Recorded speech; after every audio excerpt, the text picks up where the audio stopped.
ఈ ల్యాండ్ కొని ఉంటే మేము చాలా డబ్బులు పోగొట్టుకునే వాళ్ళం. ఫ్రెండ్స్ ముగ్గురం కలిసి ఒక అప్రూవ్డ్ ప్లాట్ కొందామని అనుకున్నాం. చూశాక అన్ని పర్ఫెక్ట్ అనిపించాయి. Owner genuine, 8 years back approved layout and ఆన్లైన్లో కూడా ఈసీ క్లీన్ ఉంది. వాటర్, ఎలక్ట్రిసిటీ, రోడ్స్ అన్నీ సూపర్ కనెక్టివిటీ ఉన్నాయి. ఫైనల్గా లీగల్ ఒపీనియన్ తీసుకున్నాం. లాయర్ కూడా ఎవ్రీథింగ్ ఇస్ క్లియర్ అని చెప్పారు. సో మేము మా ఏజెంట్కి హ్యాపీగా అడ్వాన్స్ ఇచ్చేసాం.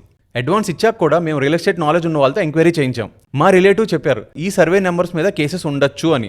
ఇమీడియట్గా ఆ ఏరియాలో ఉన్న రిజిస్టర్ ఆఫీస్కి వెళ్ళి డీటెయిల్స్ అడిగాం. కొంచెం కష్టమైంది కానీ బట్ ఇచ్చారు. మేమైతే నిజంగా షాక్ అయ్యాం. ఆ ల్యాండ్కి అటాచ్ అయిన సర్వే నెంబర్స్ మీద 10 years బ్యాక్ కేసెస్ ఉన్నాయంట. మా రిలేటివ్ని అడిగాం కేసెస్ ఉన్నప్పుడు అప్రూవ్డ్ ల్యాండ్ కింద ఎలా అయ్యింది అని. ఆయన చెప్పింది ఏంటి అంటే ల్యాండ్ మీద కేసెస్ ఉన్నా కూడా బయటికి రాకుండా మేనేజ్ చేస్తారు అని. లక్కీలీ మా ఏజెంట్ మా అడ్వాన్స్ రిటర్న్ ఇచ్చాడు. సో ఫైనల్గా ఒక ఇంపార్టెంట్ పాయింట్, ల్యాండ్ కొనేటప్పుడు డాక్యుమెంట్స్, ఆన్లైన్లో ఈసీ, లీగల్ ఒపీనియన్ మాత్రమే సరిపోవు. ఏజెంట్ మీద డిపెండ్ కాకుండా మీరు డైరెక్ట్గా రిజిస్టర్ ఆఫీస్కి వెళ్ళి మీ ల్యాండ్కి అటాచ్ అయిన సర్వే నెంబర్స్ మీద కేసెస్ ఉన్నాయా లేవా అని చెక్ చేసుకోండి. క్లియర్ ఉంటే అప్పుడు డెసిషన్ తీసుకోండి. ఇవన్నీ చాలా మందికి తెలుసు, బట్ నాలాగా ఫస్ట్ టైం వాళ్ళకి ఇన్ఫర్మేషన్.